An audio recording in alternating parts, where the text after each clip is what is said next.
Bonjour, au programme aujourd'hui, je vais vous parler des voyages de Jacques Cartier au Canada, en Amérique, et du premier essai de colonisation européenne au Canada. Petit contexte historique, alors François Ier, roi de France, voulait avoir une position stratégique en Amérique. En fait, il voulait tout d'abord trouver un passage vers l'Asie, trouver des richesses, s'approprier d'un territoire et fonder une nouvelle colonie. En 1532, il va confier à Jacques Cartier de lancer une expédition qui va commencer en 1534.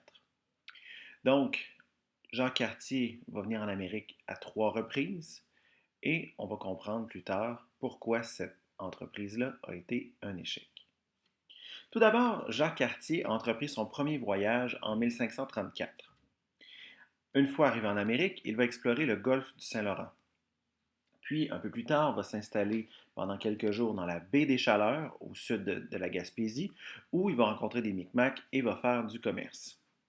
Il faut se rappeler que les Amérindiens sont habitués de voir des Européens fréquenter cette région-là. Les pêcheurs y venaient depuis les expéditions de Jean Cabot quelques dizaines d'années auparavant et faisaient déjà des échanges commerciaux avec...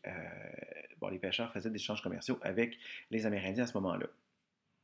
Donc, Jacques Cartier fait du commerce, puis repart. Il va à la pointe de Gaspé où il fait la rencontre d'Iroquois de Stadaconé. Stadaconé, c'est l'endroit où se trouve la ville de Québec de nos jours. Ces Iroquois-là sont en expédition de pêche dans la région. Jacques Cartier comprend qu'il y a un territoire un peu plus à l'ouest, il comprend que ce territoire-là peut posséder des richesses.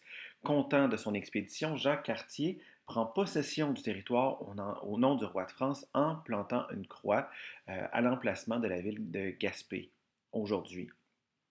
Pour prouver son voyage, Jacques Cartier va ramener les deux fils du chef de Stadaconé, nommés Domagaya et Tagno-Ani, euh, qui donc vont attester du véritable voyage de Jacques Cartier.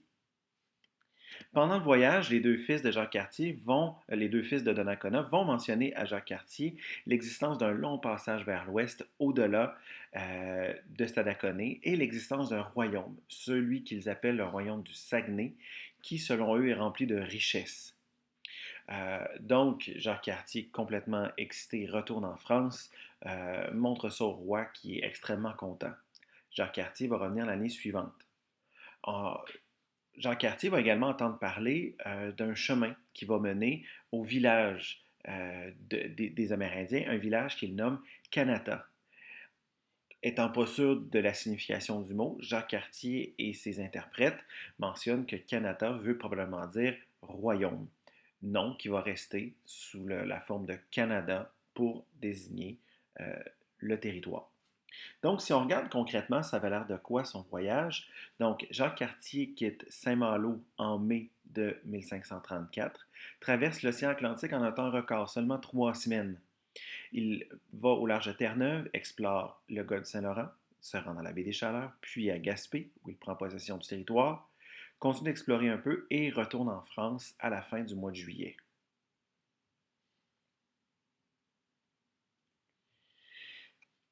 L'année suivante, comme je l'ai dit, Jacques Cartier revient au Canada avec les deux fils de Donnacona, une traversée cette fois-ci très longue et très difficile, qu'il va commencer, il va arriver dans le golfe du Saint-Laurent seulement au mois d'août de 1535. Il va d'ailleurs explorer une petite baie la journée du 10 août 1535, qui s'adonne à être la journée dédiée à Saint-Laurent de Rome. Il va donc nommer l'endroit Saint-Laurent, nom qui reste encore jusqu'à aujourd'hui pour désigner non pas juste le golfe et la baie, mais également tout le fleuve qui suit. En septembre 1535, Cartier se rend jusqu'à Stadaconé, où il va aller, où les fils de Donnacona vont retrouver leur village. Et Jean Cartier veut continuer. Il veut continuer encore plus à l'ouest, bien sûr, pour trouver le passage vers l'Asie. Il sait qu'il y a un village, également un autre village iroquois qui se situe là, et il pense que peut-être il va y avoir d'autres indications des gens de ce village iroquois-là. Donc, Jacques Cartier veut remonter jusqu'au village iroquois qui se nomme Hochelaga, là où on retrouve Montréal de nos jours. Par contre, les gens de Stadaconé le découragent de se rendre jusqu'à Hochelaga. probablement parce qu'ils veulent conserver l'exclusivité du commerce. Donc on lui fait peur, on lui dit que l'hiver va être terrible, qu'il va mourir et tout ça, mais Jacques Cartier part quand même. Cartier va se rendre jusqu'à Hochelaga où il va découvrir un village quand même très gros, environ 2000 habitants.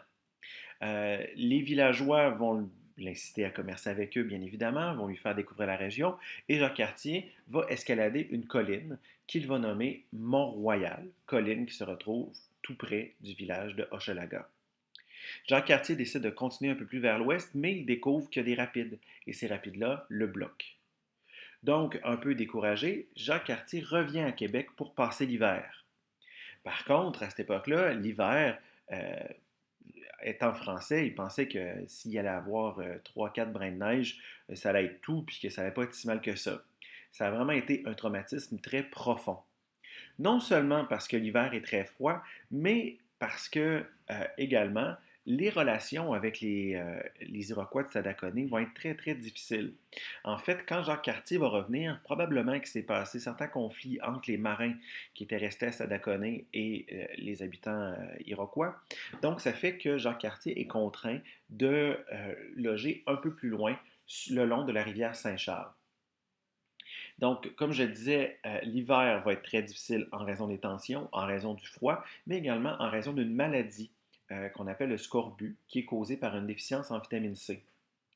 Heureusement, les relations vont s'améliorer et un des fils de Donnacona va montrer le remède, qui est en fait une tisane à partir de cèdre blanc, qui va guérir les hommes. Mais quand même, cet hiver-là va causer plusieurs morts. Au printemps revenu, au mois de mai, donc très tôt au printemps, Cartier va repartir en France avec Donnacona, ses deux fils, et il va enlever également quelques autres habitants du village pour attester des richesses du royaume, pour montrer au roi et pour qu'il lui finance une troisième expédition. Donc, si on regarde concrètement, ça a l'air de quoi? La traversée de l'Atlantique qui est très longue, l'arrivée dans le golfe du Saint-Laurent, l'exploration, où il va nommer l'endroit Saint-Laurent.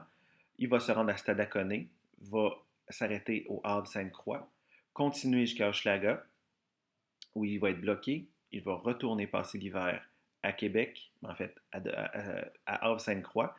Puis au printemps, il va retourner en France avec quelques Indiens. Jacques Cartier retourne en France avec Donnacona et tout le monde, et le roi va être impressionné, encore une fois, du voyage de Jacques Cartier et va lui confier une troisième expédition. Mais il va se passer quelque chose de bizarre. En fait, pour une raison obscure qu'on explique plus ou moins, le roi François Ier va plutôt confier à un noble, Jean-François de la Roque, sieur de Roberval, le soin de diriger une autre expédition. Jacques Cartier, quand même pas tout à fait dans le déshonneur, va lui-même partir en 1541, cette fois-ci pour fonder une colonie et trouver des richesses et peut-être le passage vers l'Asie. Le problème, c'est qu'en vers 1539, Donnacona est mort en France. On ne sait pas trop dans quelles circonstances, mais il meurt. Donc, Jacques Cartier va revenir à Stadaconé sans Donnacona et également sans ses fils et les autres Indiens qui sont probablement morts ou on ne sait pas trop ce qui s'est passé avec eux. Donc, quand il arrive à Stadaconé, les Iroquois se disent: mais qu'est-ce qui s'est passé avec notre chef, avec leur fils et tout? Donc, Jacques Cartier est obligé de leur mentir, mais les Iroquois sentent qu'il y a anguille sous roche, donc les relations ne sont toujours pas très bonnes entre Jacques Cartier et les Iroquois. C'est la raison pour laquelle Cartier va fonder sa colonie non pas à Havre-Sainte-Croix, le long de la rivière Saint-Charles, où il avait été quelques années auparavant, mais de l'autre côté du cap, à un endroit qu'il appelle Cap-Rouge, où il va fonder la première colonie française en Amérique du Nord, qu'il va nommer Charlebourg-Royal, en l'honneur du futur roi Charles IX. Il va essayer de trouver le passage vers l'ouest, il va se rendre de nouveau à Hochelaga, mais il va être à nouveau bloqué et ça ne fonctionnera pas. Il va revenir pour passer l'hiver à Charlebourg-Royal, mais tout comme la première fois, l'hiver est très rude et va faire plusieurs morts. Au printemps, Cartier va décider d'arpenter la falaise pour y trouver ce qu'il croit, pour trouver des richesses finalement. Il va trouver des roches qu'il croit être de l'or et des diamants. Il va d'ailleurs nommer l'endroit Cap aux diamants. Cartier, convaincu d'avoir frapper le jackpot, va retourner en France pour montrer ses richesses au roi. Sur le chemin du retour, il va croiser Robert Val, qui est parti un an plus tard, et ils vont se croiser au large de Terre-Neuve. Robert Val va ordonner à Jacques Cartier de rester dans la colonie, parce que c'était sous l'ordre du roi, mais Jacques Cartier est convaincu de devenir un homme riche, donc il retourne en France un peu en secret. Robert Val va se rendre dans la colonie qu'il va renommer France-Roi, mais il va découvrir que les conditions de vie sont extrêmement difficiles et que finalement, il n'y en a pas vraiment de richesse à cet endroit-là. Donc, il va revenir en France en 1543 avec tous les colons. En France, Jacques Cartier va montrer ses richesses au roi, sauf que rapidement, on réalise que l'or est en fait de la pyrite de fer, sans valeur, et que les diamants sont en fait du quartz, également sans valeur. Jacques Cartier est complètement ridiculisé et on va inventer une expression euh, qui, qui va comme suit: faux comme des diamants du Canada. Donc, ça veut dire complètement pas vrai, quelque chose qui est vraiment faux, quand on veut passer quelque chose pour vrai mais qui ne l'est pas, ben c'est ça. Donc, le roi, un peu découragé et occupé à d'autres choses en Europe, va mettre fin à la colonisation pour le moment, parce qu'on va voir que les Français vont revenir plus tard. Donc, si on fait un petit retour sur le troisième voyage, Jacques Cartier arrive à l'automne de 1541, va s'installer à Charlebourg-Royal, ça ressemblait à ça, puis il essaye Hochelaga, ça ne marche pas, découvre ses richesses, entre guillemets, puis retourne en France, s'arrête à Terre-Neuve, où il rencontre Robert Val, mais il ne l'écoute pas, et continue vers la France, où ça va être sa déchéance, littéralement. Jacques Cartier va mourir quelques dizaines d'années plus tard, dans l'oubli et complètement ridiculisé.